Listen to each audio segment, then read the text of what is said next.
Amigos e inimigos, está no ar mais um episódio Recado Poético, episódio 17. Com esse episódio, vou iniciar episódios especiais, falando praticamente de um poeta. E hoje o poeta que eu falarei é Jorge de Sena. E também convido a vocês a procurar no YouTube o Recado Poético versão YouTube. Procurem lá, que lá tem todos os recados poéticos, estão lá. Aí tem a versão pequena também, em cortes, pequenos cortes. Procurem lá. Falou? É isso aí. Boa audição. Este podcast é proibido para menores de 18 anos. A Dama do Metrô, capítulo 16. Malu tinha visto o filme há muito tempo. Lembrou-se dele depois que o médico sentenciou a sua ninfomania. A personagem cinematográfica era cleptomaníaca e apresentava aversão ao sexo. Ela, Malu, tinha fome de sexo. As duas estavam ligadas, portanto, pela mesma causa. A personagem principal do filme, Marnie, Confissões de uma Ladra, roubava compulsivamente em razão de um trauma de infância. Malu não sabia qual trauma seria o seu, que tanto a atormentava. O psiquiatra não tinha revelado ainda, talvez por não saber ou por não querer magoá-la. O filme em si não era dos melhores no gênero suspense, mas a história conquistara Malu. Sentiu pena da personagem. O que a desagradou foi o desempenho dos atores. Não convenceram. A atriz era uma loira aguada, sem carisma. O ator, um canastrão, que fez sucesso apenas em filmes de espionagem. Pior era a pobreza das imagens, principalmente da imagem final, quando os dois saem da casa de Marnie e ao fundo aparecem falsos navios. Nisso, o trem deu uma freada, tirando-a do devaneio. Como estava sentada, coisa que não apreciava muito, viu à sua frente uma braguilha de jeans meio surrada. Ergueu a cabeça e deparou com um rosto japonês. Sorriu ao lembrar-se da fama que tinha os japoneses. Será que japonês tem mesmo aquilo pequeno? Decidiu verificar. Por sorte, entrava uma senhora de idade. Malu levantou-se, cedendo-lhe o lugar, e ao mesmo tempo, bem no ouvido do japonês, sussurrou palavras que só o nipônico ouviu. Não, japonês. China sim. China quer rapidinho. Malu ficou vermelha, envergonhada. O chinês burro. Desceram do trem. Na plataforma ficaram por um bom tempo decidindo o preço, até que ele concordou com o que ela pedia. No aconchego do quarto, debaixo das cobertas, abraçada ao chinês, sentia-se satisfeita. O danado até que fora bom de cama, reconheceu. Não era daqueles apressados, querendo acabar logo, gozando antes do seu clima. Não, o China, apesar da calça jeans surrada, camisa do tipo de time de futebol, fora de uma delicadeza incrível como ela. Apenas uma coisa a intrigava, por isso perguntou. China, me responde uma coisa. Sim, China, responde o que você quiser. Pelo que eu sei, japoneses, chineses e coreanos são desprovidos de pelo. Isso é, não são peludos. Eles têm pelos apenas nos lugares certos. Sim. Chinês não é peludo. Então, como é que você, sendo China, é peludo? Olha só o seu peito. E demonstrando o que dizia, passou a mão pelo peito peludo do chinês, que se arrepiou todo. É que China sempre viu dizer que mulher brasileira gosta de homem peludo. E daí? Daí que China toma hormônios para crescer pelos. O quê? China toma hormônios para os pelos crescerem. Pastorelli. Diário de um Sentir, caderno 1.16. Preciso possuir a necessidade urgente da escrita e constantemente escrever, mesmo que isso me faça perder valores adquiridos, valores que durante a vida vou ganhando.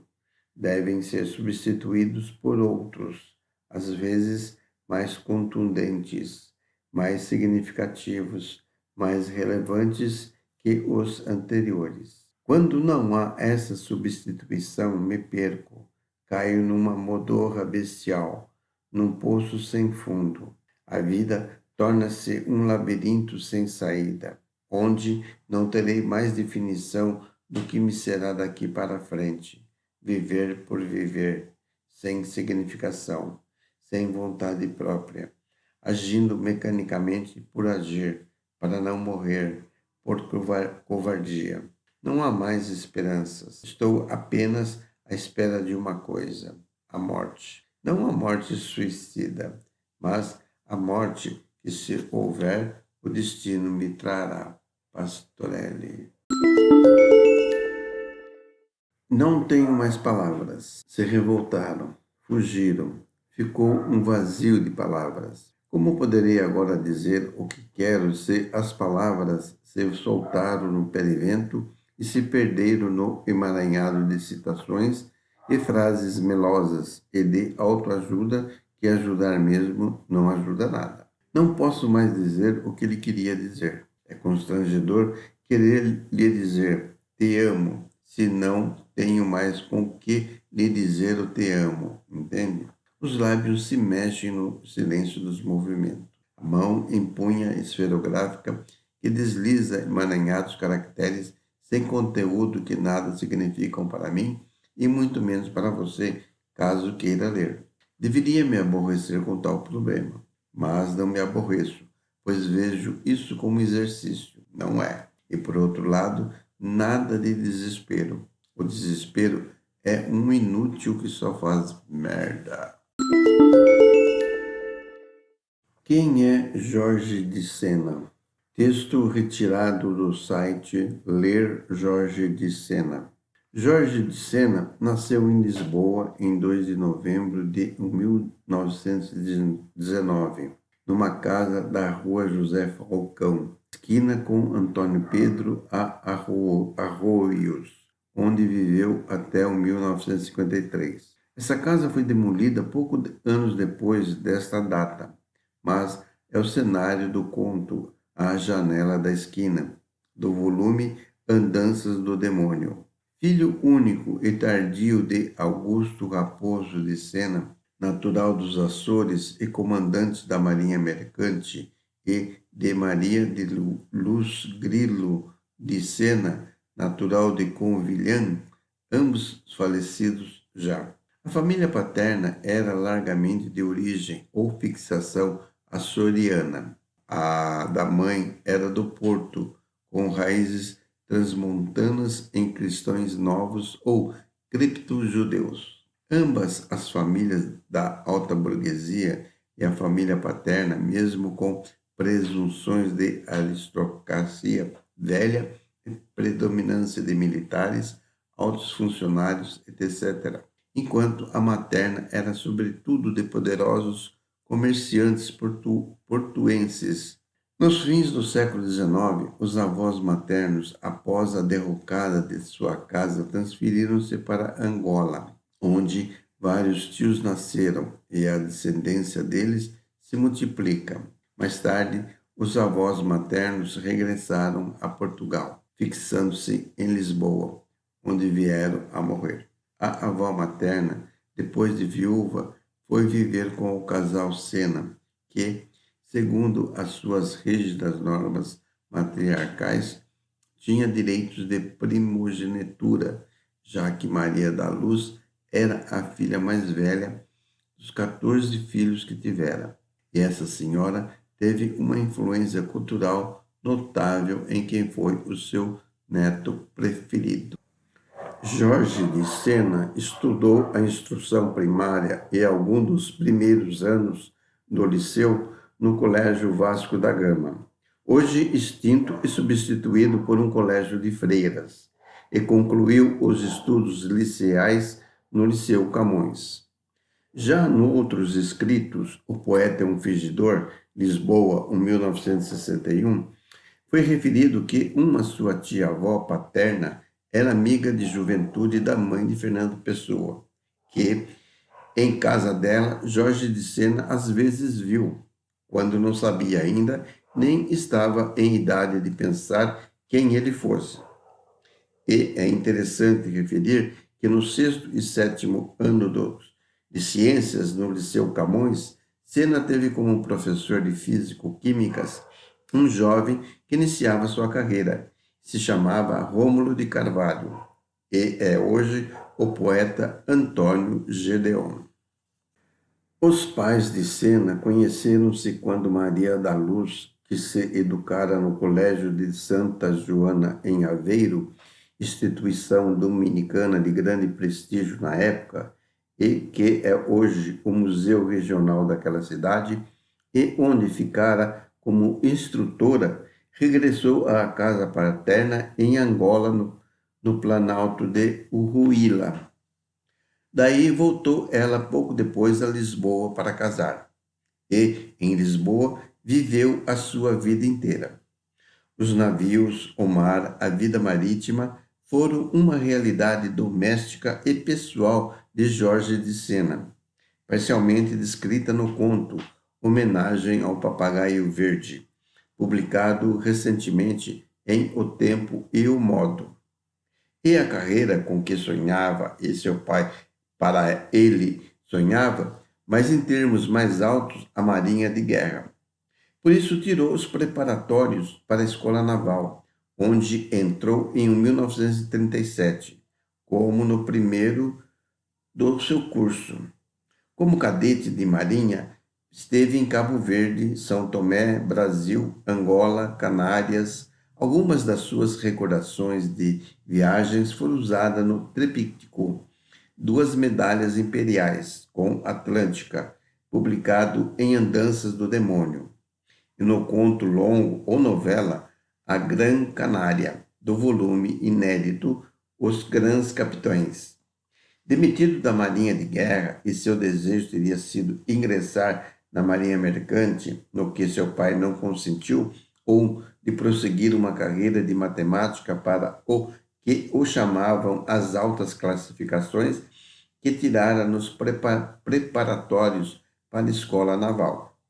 A isto se opôs violentamente a família toda, sobretudo paterna, que só aceitava carreiras militares, enquanto a materna não favorecia na transformação social do antigo status comercial, senão carreiras liberais.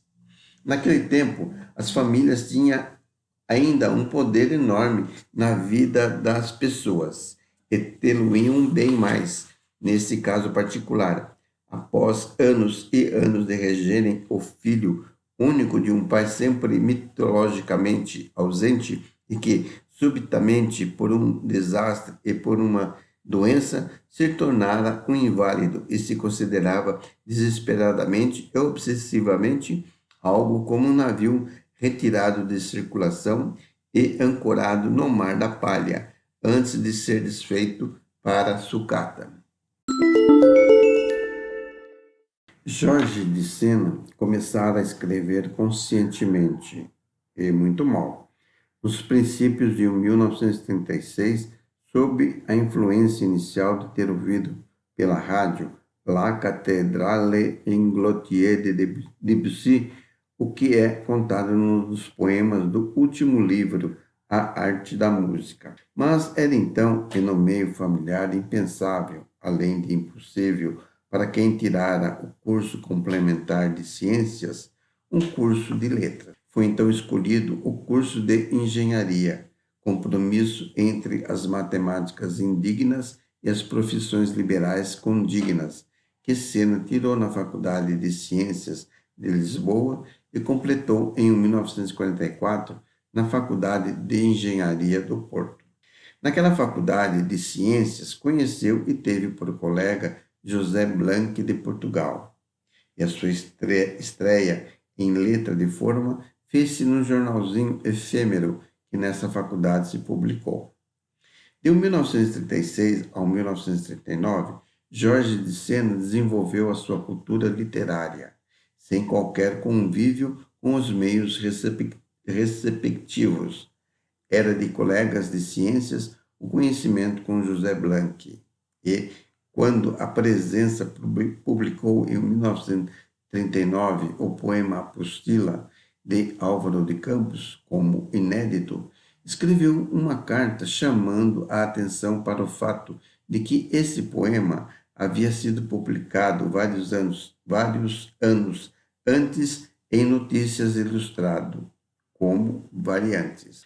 A carta foi publicada por simbólica coincidência no último número daquela revista, de fevereiro de 1940, e uma breve correspondência com Casais Monteiro, que acusara a recepção dela, culminou numa entrevista no primeiro andar do Café Chave de Ouro no Rócio, que não existe mais, e que era então um dos quartéis-generais, se não o quartel-general do modernismo.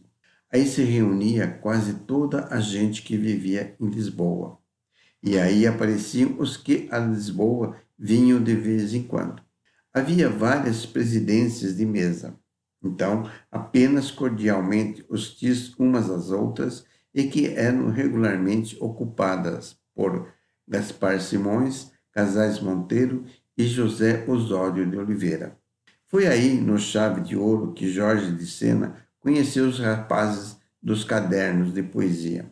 No número 2 dessa publicação, sobre o pseudônimo de Teles de Abreu, apelidos seus de família, foram impressos os seus primeiros poemas a não aparecer em publicações sem repercussão nos meios literários.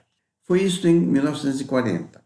Em 1942, por cotização entre os diretores do caderno e o autor, foi feita a edição do primeiro livro de poemas, Perseguição.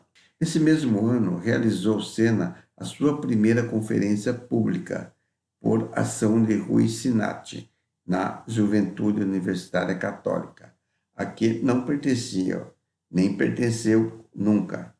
O final dessa palestra, depois publicada na revista Aventura e celebrando Rimbaud, foi marcado por um cômico incidente com o diretor espiritual daquela entidade, que ficou preocupado com o efeito deletério que Rimbaud e as interpretações expostas poderiam ter na pureza virginal das suas ovelhas. De outubro de 1940 até novembro de 1944, quando fez os últimos exames do seu curso, viveu Jorge de Sena sempre no Porto, com exceção de vindas a Lisboa pelo Natal e pela Páscoa, das férias grandes de 1940 a 1941, passadas no estágio de topografia nos arrebaldes de Lisboa, e do primeiro ciclo de oficiais milicianos que foi chamado a fazer, apesar de demitido da Marinha, no verão de 1942, em Penafiel, e do segundo ciclo do mesmo curso militar que fez em Pancos, no verão de 1943. No ano letivo de 1942 e 43, teve de abandonar os estudos no Porto e de ficar em Lisboa por doença. Alguns aspectos da sua vida no Porto aparecem nos poemas de Coroa da Terra, que são desse período, assim como no conto A Campanha da Russa, do volume Andanças do Demônio. Experiências do curso de milicianos em Penafiel são dramatizadas no conto As Ites e o Regulamento, do volume inédito Os Gran Capitães. Outras experiências militares aparecem em outros contos desse mesmo volume. Reportam-se ao serviço como oficial miliciano que, em 1944, levou o autor aos Açores. Em 1945, Sena começou a exercer a profissão de engenheiro, tendo sucessivamente servido na Câmara Municipal de Lisboa, na Direção-Geral dos Serviços de Urbanização e na Junta Autônoma de Estrada, tendo entrado para o quadro deste último organismo, de que se separou ao fixar residência no Brasil em 1959. Após uma longa agonia que consumiu o que a família tinha e não tinha, seu pai morreu em 1944. e avó materna 8 dias depois. Casou em princípios de 1949.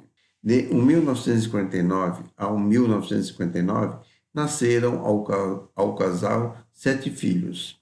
Em 1953, o casal mudou-se para uma casa do bairro do Restelo, onde a mãe de Senna faleceu em 1967. Só em 1952, após as viagens de 1937 e a ida aos Açores em 1944, mas após 7 anos de conhecer Portugal de ponta a ponta como engenheiro da JAE, é que Senna saiu de Portugal para a Europa, numa viagem à Inglaterra. Dessa época em diante, viajou muito por Espanha e, em 1957, voltou à Inglaterra, tendo também então visitado a Bélgica e estado em Paris. Em agosto de 1959, Senna, convidado a tomar parte do 4º Colóquio Internacional de Estudos Luso-Brasileiros pela Universidade da Bahia e pelo governo brasileiro, partiu para o Brasil, onde aceitou ficar como catedrático contratado de Teoria da Literatura na Faculdade de Filosofia, Ciências e Letras de Assis, no estado de São Paulo. Experiência de uma nova estrutura universitária do governo daquele estado do Brasil. Em 1961, transferiu-se para a Faculdade de Filosofia, Ciências e Letras de Araraquara, pertencente ao mesmo sistema universitário, como catedrático contratado de literatura portuguesa, cargo de que se licenciou em outubro de 1965 para partir para os Estados Unidos da América e de que pediu admissão em 1967. No Brasil, deu cursos ou conferências em diversas universidades. A do Brasil, as de Recife, Ceará, Minas Gerais, Bahia, etc. E fez parte da comissão do Ministério da Educação Nacional que propôs a reformulação dos currículos superiores de letras. Na Universidade de São Paulo, foi membro de vários júris para doutoramento, livre docência, que equivalem em Portugal ao concurso para professor extraordinário e catedrático. Em 1964, após numerosas dificuldades burocráticas ou outras, Senna conseguiu defender tese de doutoramento em letras e de livre docência em literatura portuguesa. E os títulos acadêmicos foram-lhe concedidos com distinção e louvor. O júri era composto por catedráticos das universidades do Brasil, Rio de Janeiro, São Paulo, Minas Gerais e Bahia. A tese é Os Sonetos de Camões e o Soneto Quinhentista Peninsular, ainda inédita para lá da edição original mimeografada. Em 1965, convidado pela Universidade de Wisconsin, considerada uma das 10 top dos Estados Unidos, Senna descolou-se para os Estados Unidos para reger cursos avançados de literatura portuguesa e de literatura brasileira, e dirigir teses de doutoramento em literaturas de língua portuguesa. Após 2 anos como visiting professor, foi nomeado catedrático do Departamento de Espanhol e Português da Universidade de Wisconsin, ou seja, na terminologia americana, full professor White Tenure. Nos Estados Unidos, tem feito conferências em diversas universidades e falado ante agremiações de cultura. Foi eleito em 1966 acadêmico da Hispanic Society of America e é membro da Modern Language Association da Renaissance Society of America. No Brasil, teve bolsas do Instituto Nacional de Estudos Pedagógicos e da Fundação de Amparo à Pesquisa do Estado de São Paulo, para suas investigações camonianas. Tem-nas recebido também de instituições americanas e da sua universidade. Participação em congressos técnicos ou literários, secretarias de algum deles, 30 anos de colaborações dispersas em jornais e revistas de vários países e etc. Eis o que é impossível resumir mesmo brevemente num currículo como este, sendo de destacar a ação como crítico literário em mundo literário, como crítico teatral na Seara Nova e na Gazeta Musical e de Todas as Artes, e como conferencista sobre cinema nas sessões do Jardim Universitário de Belas Artes, além dos artigos que publicou em 1º de janeiro e em O Comércio do Porto. Poemas de cenas estão traduzidos e publicados em espanhol, francês, inglês, alemão, croata e lituano. Jorge de Sena morreu em 4 de junho de 1978, aos 58 anos de idade, em Santa Bárbara, Califórnia, Estados Unidos. Beijo, de Jorge de Sena. Um beijo em lábios é que se demora e tremem no abrir-se a dentes línguas tão penetrantes quanto línguas podem. Mas beijo é mais. É boca aberta e ante para de encher-se ao que se move nela. É dentes se apertando delicados. É língua que na boca se agitando irá de um corpo inteiro descobrir o gosto e, sobretudo, o que se oculta em sombras e nos recantos em cabelos vive. É beijo tudo o que de lábios seja, quanto de lábios se deseja. Conheço o sal, de Jorge de Sena. Conheço o sal da tua pele seca, depois que o estio se volveu em inverno, da carne repousada em suor noturno. Conheço o sol do leite que bebemos, quando das bocas se estreitavam lábios e o coração no sexo palpitava. Conheço o sol dos teus cabelos negros, ou loiros, ou cinzentos, que se enrolam nesse dormir de brilhos azulados. Conheço o sol que resta em minhas mãos, como nas praias o perfume fica quando a maré desceu e se retrai. Conheço o sol da tua boca, o sol da tua língua, o sol dos teus mamilos e o da cintura se encurvando de ancas. A todo o sol conheço que é só teu, ou é de mim em ti, ou é de ti em mim, um cristalino pó de amantes enlaçados. Gênesis, de Jorge de Sena. De mim não falo mais, não quero nada. De Deus não falo, não tem outro abrigo. Não falarei também do mundo antigo, pois nasce e morre em cada madrugada. Nem desistir, que é a vida atraiçoada, para sentir o tempo andar comigo.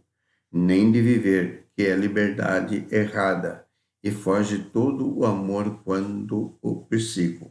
Por mais justiça, ai, quantos que eram novos em vão a esperaram, porque nunca a viram. E a eternidade? Ó transfusão dos povos! Não há verdade. O mundo não a esconde.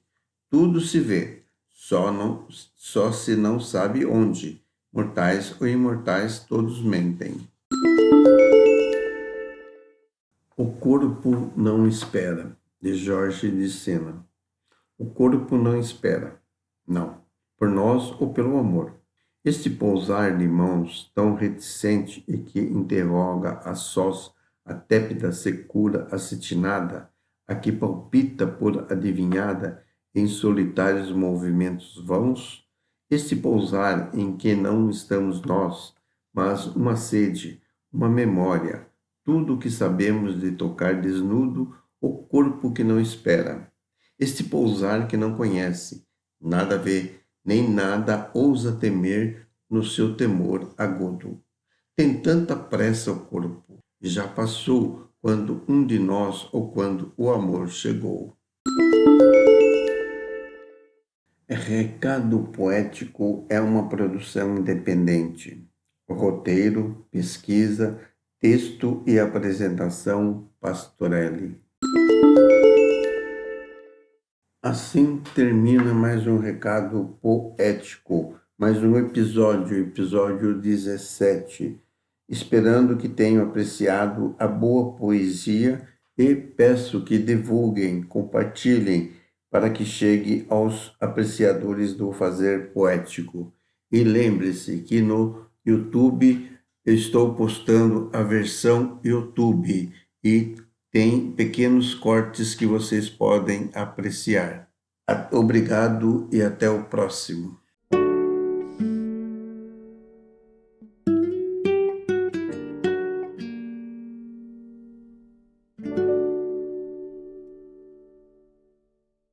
Oh, thank you.